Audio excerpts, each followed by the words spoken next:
कोई इंपोर्टेड वस्तु हम नहीं लेंगे युद्ध के समय में, क्योंकि राष्ट्र के स्वाभिमान की रक्षा वो पहला काम है हमारा। तो इस तरह से इंपोर्टेड वस्तुएं बंद होंगी, डीजल पेट्रोल की खपत कम होगी, तो राष्ट्र के स्वाभिमान की हम रक्षा कर सकेंगे। और युद्ध के समय में कुछ नई टेक्नोलॉजी विकसित हो। तो मेरे दिमाग में बहुत दिन से एक आइडिया चल रहा है कि भारत देश में जितनी भी टेक्नोलॉजी बनी कार बनाने की या इंजन बनाने की, वो डीजल पेट्रोल आधारित है। अभी सुप्रीम कोर्ट ने थोड़े दिन से जजमेंट दिया, सीएनजी आया, कंप्रेस्ड नेचुरल गैस आया। तो कंप्रेस्ड नेचुरल गैस के आधार पर अब इंजन बनने लगा, क्योंकि सीएनजी अपने देश में है। लेकिन अब पता चला है कि सीएनजी भी बहुत ज्यादा नहीं है पूरे देश में। तो मैं तो ऐसा मानता हूं कि युद्ध के दौरान हम सब मिलकर अगर एक अभियान चलाएं, मैं तो वो करने ही वाला हूं, वो ये कि भारत के इंजन जो गाड़ियों में लगे हैं, चाहे वो 4 पहिए की गाड़ी हो या 2 पहिए की गाड़ी हो, वो आपका स्कूटर, मोटरसाइकिल हो या कार हो, जीप हो, कुछ भी हो, हर एक इंजन को एक ऐसी वस्तु से चलाएं जो भारत में भरपूर मात्रा में बन सकती हो, जिसे इंपोर्ट करने की जरूरत नहीं। मेरे दिमाग में 2 आइडिया है। एक आइडिया यह है कि अपने देश में भरपूर मात्रा में एथिल एल्कोहल बनता है। एथिल एल्कोहल माने दारू बनाने का कच्चा माल, वो बहुत है अपने देश में। और मैंने सुना है कि महाराष्ट्र सरकार के पास तो सबसे ज्यादा, क्योंकि महाराष्ट्र सरकार 7,000 दारू की दुकानें खोलने जा रही है गांव में। तो ये 7,000 दारू की दुकानें लोगों को पिलाने के लिए क्यों खोले? ये जो दारू बनाने का कच्चा माल है एथिल एल्कोहल, इसी को हम इंजन चलाने में वापर सकते हैं। एथिल एल्कोहल से बहुत अच्छी गाड़ी चल सकती है। और मैंने चला के देखी।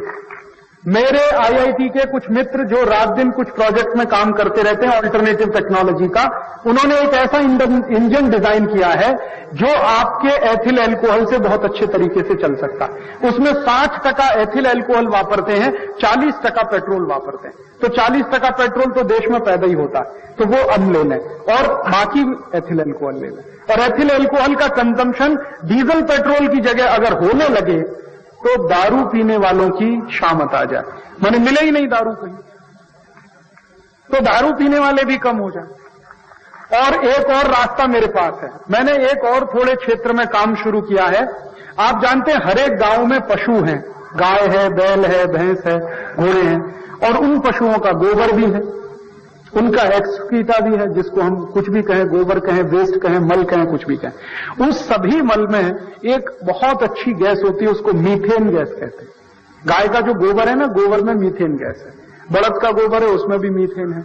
ये जो मीथेन गैस है, ये बहुत काम की हो सकती है। मैंने अभी इस पे एक प्रयोग किया। आजादी बचाओ आंदोलन की एक छोटी सी लेबोरेटरी है छत्तीसगढ़ में, रायपुर जिला है।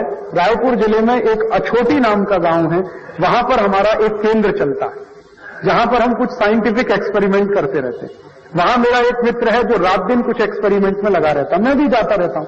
तो अभी कई दिनों से हमारा दिमाग ये काम कर रहा है कि ये जो गांव-गांव में मीथेन गैस है, इससे चलाओ अपनी गाड़ी। तो अब हमने गाड़ी चलाने का एक्सपेरिमेंट तो सफलतापूर्वक पूरा किया और मीथेन से बहुत अच्छी गाड़ी चलती है। और हम वहां अछोटी गांव में अपने केंद्र की 4 पहिए की गाड़ी और 2 पहिए का स्कूटर दोनों मीथेन गैस से चलाते हैं। 1 पैसा भी डीजल और पेट्रोल हम नहीं वापरते और मीथेन गैस से दोनों चलते हैं। तो आप पूछोगे खर्च क्या आता है? मेरा जो स्कूटर वहां मीथेन गैस से दौड़ता है, वो स्कूटर 1 किलोमीटर जब चलता है तो खर्चा मात्र उसका 13 से 14 पैसा आता है। 1 किलोमीटर मात्र 13-14 पैसा। मेरी 4 पहिए की गाड़ी जब चलती है और मीथेन गैस से 1 किलोमीटर, तो उसका खर्चा 35 से 40 पैसा आता है बस। और यहां डीजल पेट्रोल से आप गाड़ी चलाओ, 1 किलोमीटर का खर्च कम से कम 2.5 से 3, 4, 5 रुपए तक आता। मेरा तो 25-30 पैसे में ही काम चल जाता। अब मैंने क्या शुरू किया है कि ये जो मीथेन गैस है, ये इसी इंजन में काम कर सकती है जो इंजन आपके पास है, एग्जिस्टिंग इंजन। उसमें कोई चेंज करने की जरूरत नहीं। बस उसमें प्रॉब्लम क्या आ रही है? प्रॉब्लम ये आ रही है कि वो मीथेन गैस को सिलेंडर में कैसे भरें, क्योंकि ओपन है, वो तो खुली हुई है। तो अभी हम लोग सारा रात दिन मगजमारी कर रहे हैं कि इसको सिलेंडर में कैसे भरें। तो मैंने एक छोटे सिलेंडर बनवाए, छोटे छोटे 1 किलो 2 किलो के। तो छोटे सिलेंडर में भरना आसान है, उसके लिए एक मशीन डिजाइन किया। वो मशीन उसी गांव में हमने लगवाई। 3.5-4 लाख रुपए में मशीन बनके तैयार हुई। उसका डिजाइन हम लोगों ने तैयार किया। अब वो मशीन क्या करती है? छोटे गैस के सिलेंडर भरती है। तो एक किलो, 1.25 किलो, 1.5 किलो का सिलेंडर स्कूटर में बड़े आराम से फिट होता है और स्कूटर उससे बड़े आराम से दौड़ता है। अब मैंने ये सोचा है कि ये काम अगर हम करें तो पूरे देश में बड़ी क्रांति हो सकती है। कैसे? हर एक गांव में मीथेन गैस है और इफरात में है, क्योंकि हर एक गाय में गाय, बैल, बकरी, घोड़े सब हैं, तो उनका वेस्ट भी है। वेस्ट है तो मीथेन गैस है, और वो वेस्ट तो बेकार ही पड़ा हुआ है। हम उसको ठीक से खड्डा खोद के डालें, गोबर गैस के प्लांट लगा लें, उसमें से मीथेन गैस का प्रोडक्शन हो, वो मीथेन गैस को सिलेंडर में भर लें, सिलेंडर में भर के हमारी गाड़ी में लगा लें, गाड़ी उससे दौड़ना शुरू करे, तो भाड़ में जाए डीजल और भाड़ में जाए पेट्रोल, अपने को क्या लेना देना नहीं। तो ये युद्ध अगर आया तो मेरी तैयारी इस बात की है कि हम इस दिशा में काम करेंगे। अपने को ना अमेरिका के साथ जाना है ना इस्लामिक देशों, अपने को अपना रास्ता बनाना है, और अपना रास्ता इसी में से बनेगा। कोई लोग कहते हैं कि राजीव भाई आप क्या मानते हैं? मैं उनको कहता हूं कि हमें अमेरिका से आगे जाना है, हमें ये इस्लामिक देशों से भी आगे जाना। तो अगर उनसे आगे जाना है तो नया रास्ता बनाना होगा। उनके रास्ते पर चलकर आप उनसे आगे नहीं जा सकते। अगर आप उनको फॉलो कर रहे हो तो उनके पीछे ही चलेंगे, अगर आप उनको बाईपास करेंगे तो आप उनसे आगे निकलेंगे। तो ये बाईपास कैसे करेंगे? अब तक हम उनको फॉलो कर रहे हैं डीजल पेट्रोल की टेक्नोलॉजी को ही अपने देश में इंपोर्ट करके, ये तो हमने फॉलो किया। अब इसको बाईपास कैसे करेंगे? डीजल पेट्रोल की टेक्नोलॉजी को हटाओ, मीथेन गैस की टेक्नोलॉजी को लाओ, तो बाईपास कर लेंगे। और हर एक गांव में मीथेन गैस है, तो मैं तो सपना देखता हूं कि हर एक गांव में एक मीथेन गैस का पंप हो जाए और उस पंप पे मीथेन गैस भरना शुरू हो जाए। तो गाड़ियों में सिलेंडर लगा दिए जाएं, जैसे हम डीजल पेट्रोल भरते हैं वैसे ही सिलेंडर फिट रहे, उनमें मीथेन गैस भरो, आगे चलो, दूसरा भरो, आगे चलो। तो सीएनजी गैस के पंप खड़े करने में सरकार को अरबों डॉलर का खर्च है, मीथेन गैस के पंप खड़े करने में ये खर्च नहीं आएगा। और अगर ये काम हम कर पाए तो हर एक गांव के काश्तकारों को कोटिपति बनने का रास्ता खुल जाएगा। कैसे बनेगा काश्तकार कोटिपति? ऐसे ही तो बनेगा कि जो उसके पास कच्चा माल है उसको भाव दिलवा दो तो कोटिपति होगा। उसके पास गोबर सबसे ज्यादा मात्रा में है, क्योंकि 22 करोड़ पशु हैं उसके पास, मुफ्त का पड़ा हुआ है, कोई उसको पूछता नहीं है, उसी की कीमत लगा दो। और इतनी लगा दो कि जब मीथेन गैस से गाड़ी दौड़ने लगे तो गोबर का भाव 50 रुपए किलो तक पहुंच जाए। लगा दो तो लगा दो तो देखो काश्तकार बढ़ता है कि नहीं बढ़ता। तो अपने देश के लिए इसमें से क्या रास्ता निकलता, वो ये निकलता। तो इसमें मैं फिर रिपीट करना चाहता हूं कि युद्ध अभी होगा, ये नहीं रुकेगा, क्योंकि अमेरिका बिल्कुल आमादा है। अमेरिका को मंदी दूर करनी है, वो अटैक करेगा। उस अटैक को रिटेलिएट करने के लिए इस्लामिक देश एक होंगे। उनमें हो सकता है 2-3 देश अमेरिका के साथ जाएं, बाकी सब एक साथ होंगे। ये भयंकर चलेगा। इस भयंकर युद्ध में करोड़ों लोग मारे जा सकते हैं, करोड़ों लोग मारे जा सकते हैं। उनमें आप कभी अफसोस नहीं करना कि आपके कोई भाई बंद मरे, क्योंकि अमेरिका में जो रह रहे हैं उनके मरने की चांसेस सबसे ज्यादा है। तो मैं तो आपको कहता हूं कि चिट्ठी लिख दो तुरंत।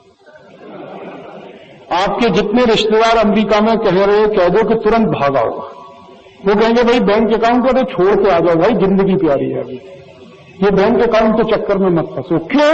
युद्ध अगर शुरू हुआ तो आप ये जान लीजिए ना वॉशिंगटन सुरक्षित है ना न्यूयॉर्क सुरक्षित है, क्योंकि अमेरिका जिनको मारेगा उनके पास भी अमेरिका को मारने की शक्ति है, वो कमजोर नहीं है, और उनको अमेरिका की ही कंपनियों से वो शक्ति मिली, तो मारेंगे वो भी अमेरिका को। तो अमेरिका के भी कई देश, कई शहर निशाने पर हैं, यूरोप के भी शहर निशाने पर हैं, और उसमें लोग मरेंगे तो अपने भी लोग मरेंगे, क्योंकि 30-35 लाख हिंदुस्तानी अमेरिका में रहते हैं। तो इन हिंदुस्तानियों को कहो कि भाई बहुत खा लिया तुमने अमेरिका का डॉलर, अब आ जाओ। वो कहते ना लौट के बुद्धू घर को आओ, तो आ जाओ जल्दी, नहीं तो गए काम से। और काम से कैसे जाएंगे?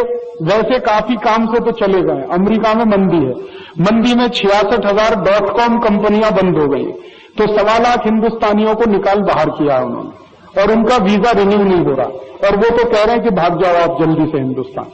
अब ये ही लालच में है जो वहां पड़े हुए हैं, वो इस लालच में कि शायद कल नौकरी मिल जाए, परसों नौकरी मिल जाए। तो आप उनसे कहो कि बहुत लालच हो गया, अब ज्यादा चक्कर में मत फंसो, जिंदगी बचानी है तो भारत में वापस आ जाओ। फिर पूछेंगे काम क्या है, तो अपने पास बहुत काम है, बुलाओ तो सही ना। ये मीथेन गैस का जो सिस्टम चलेगा इन्हीं में लगाएंगे ना सब। बहुत काम है अपने का, काम की कुछ कमी नहीं। क्योंकि जब ये सिस्टम चलेगा ना तो टेक्नोलॉजी बनेगी, डिमांड खड़ी होगी तो सप्लाई साइड लानी पड़ेगी, तो कई प्रोडक्शन यूनिट लगानी पड़ेगी, उसको कौन चलाएगा? यही लोग चलाएंगे। आ जाए तो काश्तकार तो कच्चा माल सप्लाई करेगा, ये उसकी टेक्निकल साइड संभालेंगे, और हो सकता है इसमें से कोई नई चीजें भी निकल आए। मैंने तो एक एथिल अल्कोहल की बात कही, मैंने तो एक मीथेन की बात कही, हो सकता है और 50 चीजें इसमें से निकल आए, क्योंकि जब एक नई रिसर्च शुरू होती है इनोवेटिव, तो वो 50 रास्ते खोलती है दुनिया में। एक रिसर्च शुरू होती है, बहुत सारे रास्ते खुलते हैं, तो अपने लिए भी रास्ते उसमें से खुलेंगे। तो जब युद्ध हो तो हमें हमारे देश के लिए स्वाभिमान की रक्षा करनी है, और स्वाभिमान की रक्षा करने के लिए हमें संकल्प लेना होगा। और वो संकल्प ये कि जैसे ही युद्ध शुरू हो, मैं आप सबसे विनम्र निवेदन कर रहा हूं, डीजल पेट्रोल का खर्च बिल्कुल खत्म करें। जो गाड़ियों से चल रहे हैं वो साइकिल पे आ जाए, साइकिल वाले साइकिल से चलें, नहीं तो पैदल चलें। जितना साइकिल और पैदल चलने का काम आप करेंगे, डीजल पेट्रोल का कंजम्पशन उतना कम होगा। और ये संदेश अगर अकोला शहर से गया तो मुझे बहुत खुशी होगी। अकोला शहर अगर ये संदेश दे पूरे देश को कि जैसे ही युद्ध शुरू हो, अकोला में हजारों लोग साइकिल पर आ गए, हजारों लोग पैदल आ गए, तो सारा देश देखेगा कि देखो ये अकोला वाले इतिहास बनाए। आप बनाइए इतिहास, आपके सामने बहुत अच्छा मौका। ये मौके बार बार नहीं आते। इतिहास में नाम दर्ज करा लीजिए कि जब तीसरा विश्व युद्ध हुआ था तो अकोला के नागरिकों ने इतिहास बनाया था, और वो इतिहास यही कि हम हमारे सुख सुविधाओं को छोड़कर साइकिल से चलेंगे, पैदल चलेंगे, देश के स्वाभिमान की रक्षा करेंगे। हम स्वाभिमान की कीमत पर अपने सुख सुविधाओं में नहीं फंसेंगे।